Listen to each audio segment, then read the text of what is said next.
Ranga's Marriage by Masti Venkatesa Langar. When you see this title, some of you may ask, Ranga's marriage? Why not? Why not Ranganatha Vivaha or Ranganatha Vijaya? Well, yes. I know I could have used some other mouth filling one like Jagannatha Vijaya or Girijay Kalyana. But then this is not about Jagannatha's victory or Girijaya's wedding. It's about our own Ranga's marriage and hence no fancy title. Hossahalli is our village. You must have heard of it. No? What a pity. But it is not your fault. There is no mention of it in any geography book.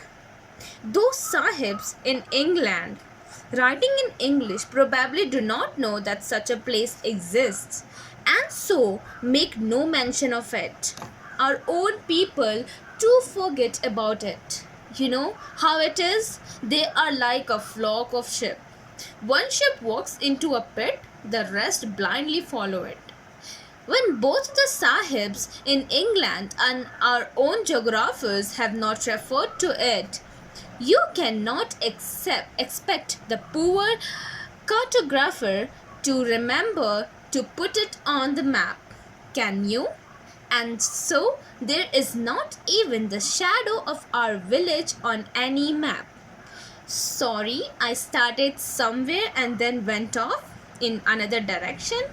If the state of Mysore is to Bharatvarsha what the sweet Kariga Dabu is to a festival meal, then Hossahalli is to Mysore state what the filling is to the Kariga Dabu. What I have said is absolutely true. Believe me, I will not object to your questioning it, but I will stick to my opinion. I'm not the only one who speaks glowingly of Hossahalli. We have a doctor in our place. His name is Ganda Bhatta. He agrees with me. He has been to quite a few places. No, not England. If anyone asks him whether he has been there, he say no, Anayaya. I have left that to you. Running around like a flea pastor dog is not for me. I have seen a few places in my time, though as a matter of fact, he has seen many. We have some mango trees in our village. Some visit us, and I will give you a raw mango from one of them. Do not eat it, just take a bite. The soreness is sure to go straight to your Brahmarandra. Brahmarandra.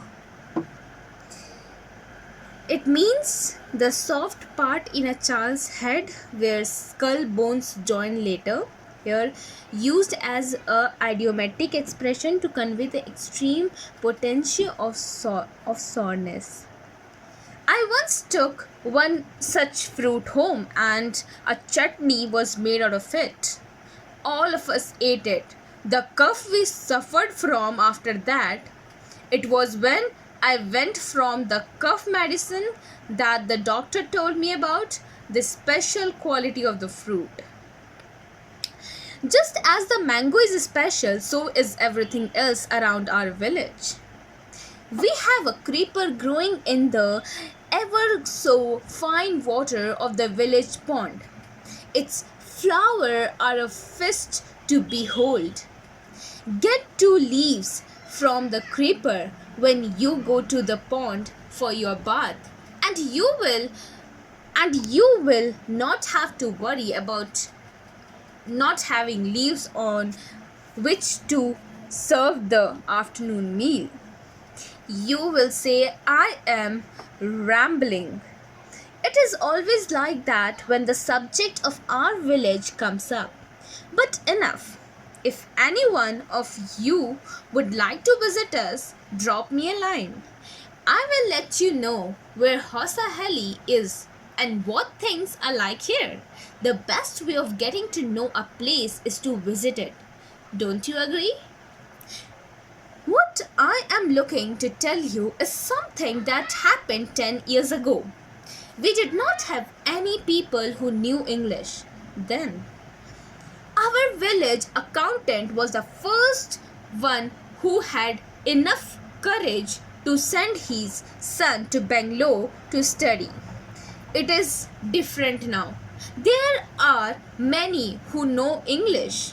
During the holidays, you come across them on every street talking in English. Those days, we did not speak in English, nor did we bring in English words while talking in Kannada.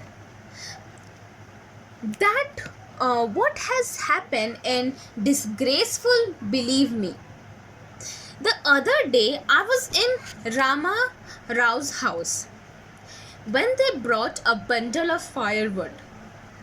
Rama Rao's son came out to pay for it. He asked the woman, "How much should I give you?" "4 pice," she said. The boy told her he did not have any change and asked her to come the next morning. The poor woman did not understand the English word change and went away muttering to herself. I too did not know. Later, when I went to Ranga's house and asked him, I understood what it meant. This priceless commodity, the English language, was not so widespread in our village a decade ago. That was why Ranga's homecoming was a great event. People rushed to the doorsteps announcing the accountant's son has come. The boy who had gone to Bangalore for his studies is here. It seems and come, Ranga is here. Let's go and have a look. Attracted by the crowd, I too went and stood in the courtyard and asked, "Why have all these people come? There's no performing monkey here." A boy, a fellow without any brain, said, loud enough for everyone to hear, "What are you doing here then?" A youngster, immature and without any manners.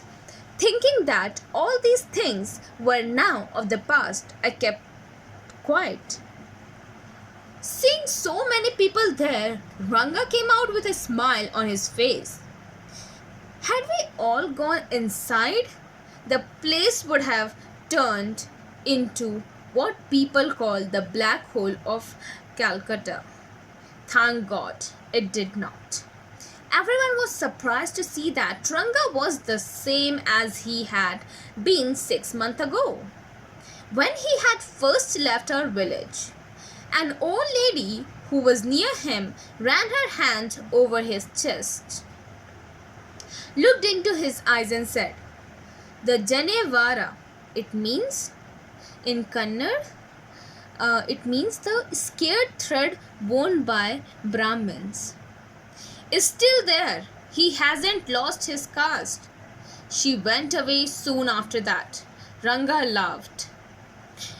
Once they realized that Ranga still had the same hands, legs, eyes and nose, the crowd melted away like a lump of sugar in a child's mouth.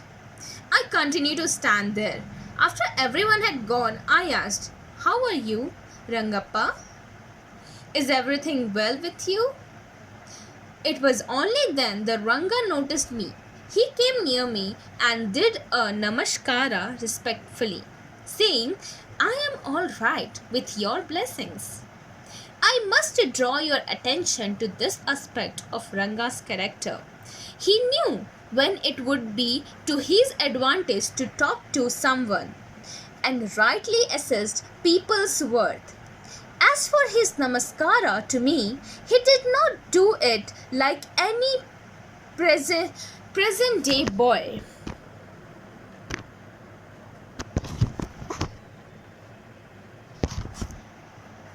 With his head up towards the sun, standing stiff like a pole without joints, jerking his body as if it was either a wand or a walking stick. Nor did he merely fold his hands.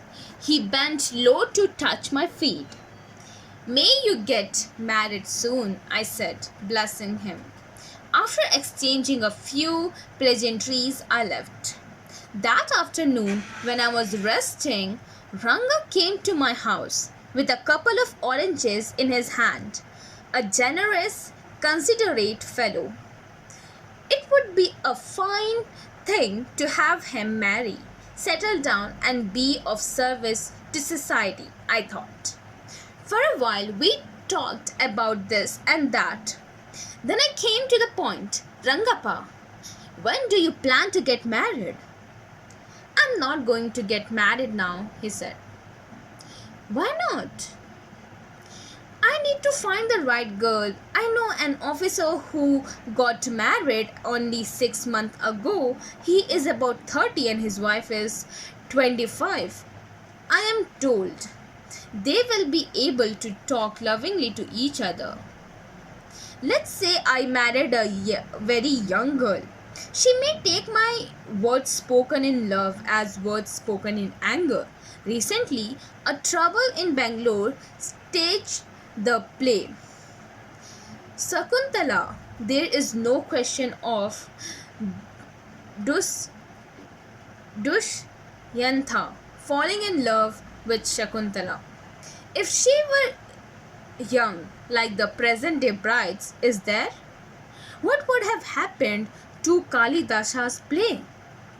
If one gets married, it should be to a girl who is mature. Otherwise, one should remain a bachelor. That's why I'm not marrying now. Is there any other reason? A man should marry a girl he admires. What we have now are arranged marriages. How can one admire a girl with milk stains on one side of her face and wetness on the other? Or so young that she does not even know how to bite her fingers? One a neem fruit, the other a bitter curd. Exactly, Ranga said, laughing. I was distressed that the boy who I thought would make a good husband had. I made up my mind right then that I would get him married. Ramarau's niece, a pretty girl of 11, had come to stay with him. She was from a big town, so she knew how to play the veena and the harmonium. She also had a sweet voice. Both her parents had died, and her uncle had brought her home. Ranga was just the boy of her, and she the most suitable bride for him. Since I was a frequent visitor to Ramarau's place, the girl was quite free with me. I completely forgot to mention her name. Ratna, it was. The very next morning, I went to their house and told Rama Rao's wife, I will send some buttermilk for you. Ask Ratna to fetch it. Ratna came. It was a Friday, so she was wearing a grand sari. I told her to sit in my room and requested her to sing a song. I sent for Ranga. While she was singing the song, Krishna Murthy, in front of my eyes, Ranga reached the door. He stopped at the threshold. He did not want the singing to stop, but was curious to see the singer. Carefully, he peeped in. The light coming into the room was blocked. Ratna looked up and seeing a stranger there, abruptly stopped. Suppose you buy the best quality mango. You eat it slowly, savoring in its peel before biting into the juicy flesh. You do not want to waste any part of it. Before you take another bite, the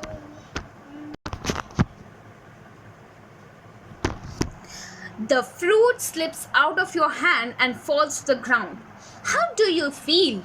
Ranga's face showed the same disappointment when the singing stopped. You sent for me? He asked as he came in and sat on the chair.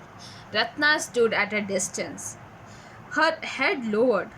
Ranga repeatedly glanced at her. Once our eyes met, and he looked very embarrassed. No one spoke for a long while. It was my coming in that stopped the singing. Let me leave. Words, mere words. The fellow said he would leave but did not make a move. How can one expect words to match actions in these days of Kali Yuga? Ratna ran inside, overcome by shyness. After a while, Ranga asked, "Who is that girl, Swami? Who is that inside?" The lion wanted to know. The he-goat who had taken shelter in the temple replied, "Does it matter who I am? I'm a poor animal who has already eaten 9 lions. I have vowed to eat one more. Tell me, are you male or female?" The lion filled the place in fear, it seems. "Like the he-goat," I said. "What does it matter to either of us who she is? I'm already married and you aren't the marrying kind." Very hopefully, he asked, "She isn't married then?" His voice did not betray his excitement, but I knew it was there. "She was married a year ago." His face shriveled like a roasted brinjal. After a while, Ranga left, saying, "I must go. I have work at home." I went to our Sastri the next morning and told him, "Keep everything ready to read the stars. I will come later." I twittered him in all that I wanted him to say. I found no change in Ranga when I met him that afternoon. "What's the matter? You seem to be lost in thought," I said. Nothing's wrong, believe me. Headache, come, let's go and see a doctor."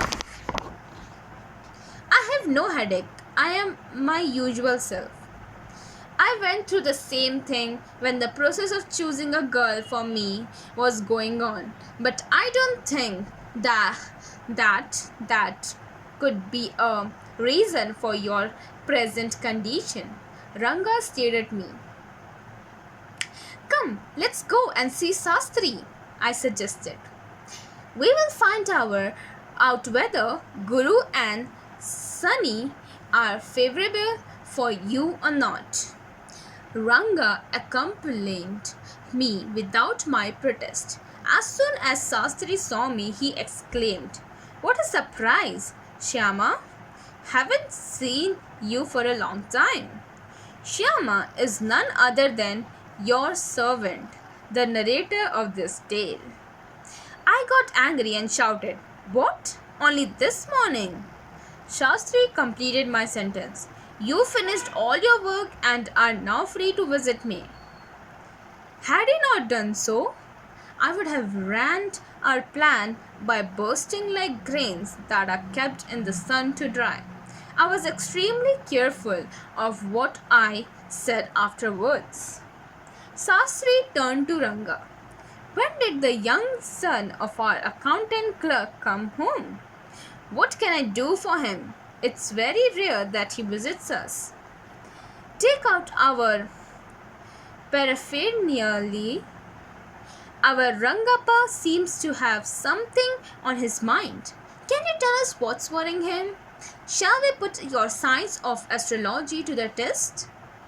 There are authority in my voice as I spoke to Sastri. He took out 2 sheets of paper, some cowries, and a book of plumera leaves, saying, "Ours is an ancient science, Aya. There's a story to it. But I won't tell you that story now. This is not a Harikatha, which allows you to tell a story within a story. You may get bored. I will tell it to you some other time." Sastri moved his lips fast as he counted on his fingers and then asked, "What's your star?" Ranga did not know. "Never mind," Shastri indicated with a shake of his head. He did some more calculations before saying in a serious tone, "It's about a girl?"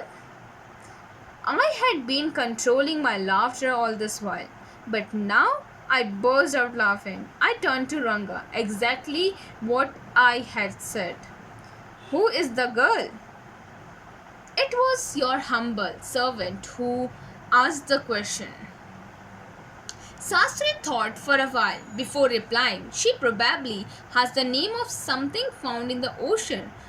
Kamla, maybe, could it be Pachi Moss? Must it be Moss? If it's not Kamla, why not Pearl or Ratna? The precious stone. Ratna? The girl in Ramara's house is Ratna? Tell me, is there any chance of our negotiations bearing fruit?" "Definitely," he said. After thinking for some time, there was a surprise on Ranga's face and some happiness. I noticed it. "But that girl is married," I said. Then I turned to him. His face had fallen. "I don't know all that. There are maybe some other girl who is suitable. I only told you what our Shastra indicated." Shastri said, "We left the place. On the way, we passed by Rama Rao's house. Ratna was standing at the door. I went in alone and came out a minute later. Surprising. This girl isn't married, seems. Someone told me the other day that she was what Shastri told us had turned out to be true after all. But Rangappa, I can't believe that you have been thinking of her. Swear on the name of Madhava Charya and tell me, is it true what Shastri said? I do not know whether anyone else would have been direct," Ranga admitted.